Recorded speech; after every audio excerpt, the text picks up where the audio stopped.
2013 সালের 9 আগস্ট আমাকে প্রথম এই সরকার অর্থাৎ আওয়ামী সরকার প্রথম আমাকে গ্রেপ্তার করে মোহাম্মদপুর থেকে। দেখেন, আমি ঈদের কয়েকদিন পরে আমাদের প্রীতি সমাবেশ ছিল, সাবেক ছাত্র যারা আমাদের ছাত্র জীবন শেষ করে তাদের নিয়ে।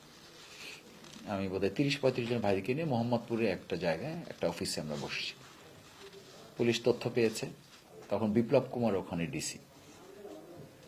তো হ্যাঁ, পলাতক বিপ্লব কুমার প্রথম আমাকে গ্রেপ্তার করে ওখান থেকে নিয়ে যায়। আমি বক্তৃতা করতেছি, দেখেন তাদের কত মিথ্যাচার ছিল। আমি এরকম বক্তৃতা করতেছি বসেই, আমার সামনে তখন 30-35 জন ভাই। তো বক্তৃতা করতে করতে আমি দেখতেছি যে ওয়াকিটকি আছে এবং পিস্তল তার কাছে আছে। আমি দেখেই বুঝতে পারছি যে এরা ঢুকে গেছে। আমাদের ইনফরমার যারা ছিল তারা এটা বুঝতে পারেনি। মজার ব্যাপার হচ্ছে, যে দায়িত্বে ছিল, মানে আমাদের তথ্য বিভাগের যে দায়িত্ব ছিল, সে আল্লাহর উপর ভরসা করেছে। আর তারপরে আমার সাথে অ্যারেস্ট হয়েছে। তো আমি বললাম যে ভাই, আপনার তো তথ্য বিভাগের দায়িত্ব ছিল, আপনি কি খেয়াল করতে পারেন নাই? তো আমি ওই বিপদের মধ্যে হেসে দিয়েছি। বললো যে মাসুদ ভাই, আপনার বক্তৃতা যখন শুরু হয়েছে আমি আসলে এগুলো সব ভুলে গেছি। আমি আমার দায়িত্ব রেখে আমি বক্তৃতা শোনার জন্য বসে গেছি। আমার ভুল হয়ে গেছে, আপনি আমাকে মাফ করে দিন। আমার কোনো অসুবিধা নেই। ওই পুলিশ যে অ্যারেস্ট করতে গেছে, যারা দেখেছে আমার বক্তৃতা চলতেছে, তারা মনে করছে এত লোক এখানে আছে, এটা বুঝতে পারেনি। এরা ওই যে ফাঁকে ফাঁকে গাড়ি ডেকে ফেলছে। প্রথমে গাড়ি একটা আসছিল, পরে নিচে নেমে দেখলাম তো প্রায় 10-12টা গাড়ি চলে আসছে। গাড়িটা কার কাজ করছে? তা আমি যখন দেখে ফেলছি, আমি ভাইদেরকে বললাম যে আপনারা ভয় পাবেন না, আমাদের হয়তো অ্যারেস্ট করার জন্য প্রশাসনের লোকরা আসছে, আপনারা স্বাভাবিক থাকেন। এটা বলার পরে ওই যে প্রশাসনের সে বলল যে মাসুদ ভাই, আপনি বক্তৃতা বন্ধ করেন না।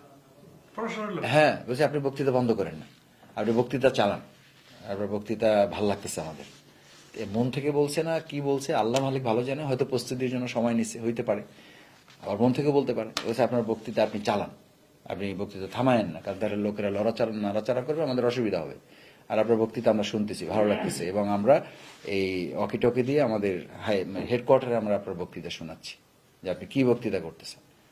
তা আমি বললাম যে ভাই, আপনারা প্রশাসনের লোক চলে আসছেন, আর্মস দেখাচ্ছেন, ওয়াকিটকিতে শব্দ শোনা যাচ্ছে, এই সময় কি আর কেউ আমার এই বক্তৃতা শুনবে? বরং আপনারা যে কাজে আসছেন চলেন। আমি এই বলে আমি উঠে হাঁটা শুরু করছি। হ্যাঁ, আমি জানি যে এখান থেকে তো তারা কোনো কনসিডার করবে না, এবং চলেন। তো আমি জুতা পরতে গেলাম, বললো যে জুতা লাগবে না। আর দেখেন প্রথম ভাষাটা কি ছিল আর এখন কি বলছে, জুতা লাগবে না। আমি বললাম জুতা নিবো না? বলছে যে না, জুতা লাগবে না। লাইভই থাকবে কিনা, আপনি জুতা দিয়ে কি করবেন? হ্যাঁ, ওই কেবে জুতা লাগবে না, চলো। তো জুতা ছাড়াই আমরা যে কজন ছিলাম আমাদেরকে উঠিয়ে নিয়ে গেল। নিয়ে গিয়ে তো দেখি যে মানে আমরা যাওয়ার আগে মিডিয়া হাজির হয়ে গেছে সব, মানে ওই ফাঁকে সব কাজ কমপ্লিট করছে, মিডিয়া হাজির। আমি তখন ছাত্র শিবিরের আমাদের পল্টন থানায় আজ কাজ করি, মহানগরী প্রচার বিভাগে সময়।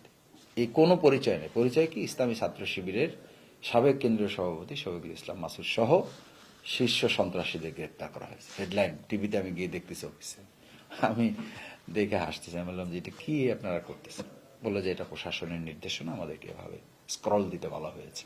ঠিক আছে, দেন ডিসি বিপ্লব আমাকে ডাকলো, এরকম টেবিলে বসে আমাকে বলল যে আপনার সাহস কত বড়? কেন? আমার সাহসী কি হলো? বলে যে আপনি ধানমন্ডি মোহাম্মদপুর এলাকায় ঢুকছেন, আপনার কি এটা জানা নাই যে এখানে একটা পিঁপড়া ঢুকতে এবং বাইরে হইতে আমার অনুমতি লাগে?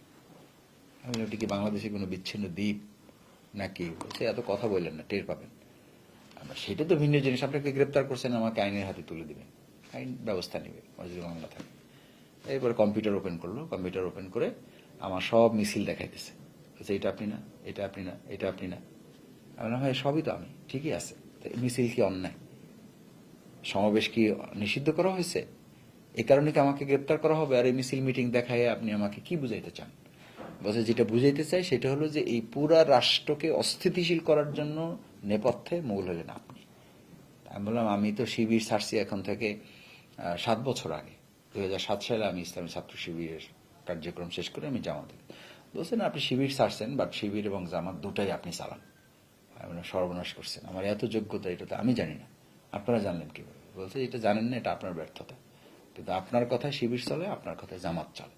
আপনারা বহুদিন ধরে খুঁজতেছি, আপনার নামে 20 লাখ টাকার আমার তখন ডিক্লারেশন আছে যে ছাত্র শিবিরের সাবেক কেন্দ্রীয় সভাপতি শফিকুল ইসলাম মাসুদকে ধরে দিতে পারলে একজন পুলিশের ডিএমপিতে ছিল, ঘোষণা ছিল আমাদের এরকম 20-25 জন, তার মধ্যে নাম্বার 1 আমাকে। এটা হলো 28 অক্টোবর থেকে আমাকে টার্গেট 2006 সালের। এবং এটা আওয়ামী লীগ বহুদিন মানে বিভিন্ন জায়গায় এটা দেখাতো, প্রজেক্টরে দেখাতো। আমাকে নাম দিয়েছিল নিজামী মুজাহিদের সেনাপতি।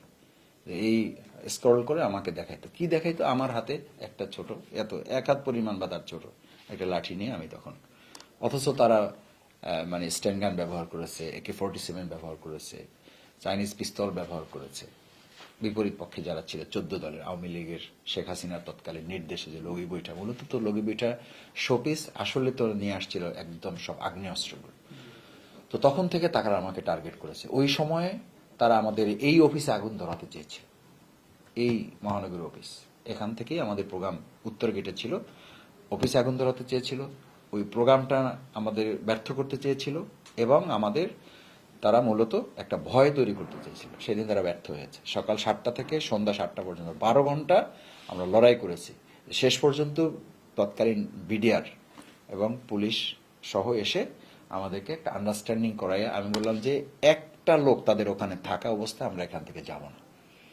আমাকে অনেক রিকোয়েস্ট করলো, আমি বললাম ভাই দেখেন সকাল থেকে আমরা একসাথে আছি, আপনারা প্রশাসনের লোক আছেন, আমরা আপনাদেরকে কিন্তু কোনো ক্ষতি করি নাই, সুতরাং আপনারা তাদেরকে সরাইতে হবে আগে, তারপরে। আবার ওদের সাথে কি কথা বললো, ওরা গেল, তারপরে আমরা আমাদের ভাইদেরকে নিয়ে, আমি তখন শিবিরের কেন্দ্রীয় সভাপতি দায়িত্ব পালন করি, এই পাশেই আমাদের শিবির অফিস, আমি ওখানে আসলাম। এসে এই কথাটা বলা খুব প্রয়োজন যে ছাত্র শিবিরকে ভয়ঙ্কর এটা ওইটা বলে না। আমি এসে দেখলাম 11টা লোক শিবিরের নিচতলায় বসে আছে, কারো জুতা নাই, কারো জামা নাই, কারো গেঞ্জি নাই, মানে কেউ শুধু আন্ডারওয়্যার পরা। আমি ওখানে একজন দায়িত্বশীল, আমি বললাম এই কি হয়েছে, এটা কারা? বলছে মাসুদ ভাই আপনার অপেক্ষায় আছি। আমার অপেক্ষায় কেন, এর কি অসুবিধা কি? বলছে এগুলো সব ধরে নিয়ে আসছি, এগুলো সব আওয়ামী লীগ, ছাত্রলীগ, যুবলীগ, স্বেচ্ছাসেবক লীগ, ছাত্র মৈত্রী এগুলো। তা আমি বললাম যে এদের যে ধরে নিয়ে আসছো, তো এরা কি স্বীকারোক্তি করেছে? বলছে না, কেউ স্বীকার করতেছে না এরা ছাত্রলীগ যুবলীগ। তা আমি বললাম স্বীকার করতেছে যদি না হয়, তাহলে তুমি এদের ব্যাপারে কি অ্যাকশন নিবা, কিসের ভিত্তিতে নিবা? এরা ছাত্রলীগ যদি হয় তাহলে তো মাঠেই তার ব্যাপারে ফয়সালা হওয়া উচিত ছিল। এখন তাদেরকে আলাদা করে নিয়ে আসা হয়েছে এখানে, এই অবস্থায় তাদেরকে তো কোনো পানিশমেন্ট দেওয়ার বিধান নাই, এটা হইতে পারে না। আমার সাথে মানে সিভিয়ার আর্গুমেন্ট হলো।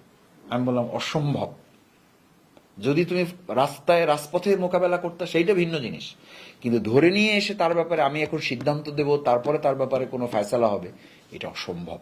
বরং ধরে নিয়ে আসছো, তারা এখন আমাদের বন্দী, বন্দীদের ব্যাপারে ইসলামের বিধান কার্যকর হবে।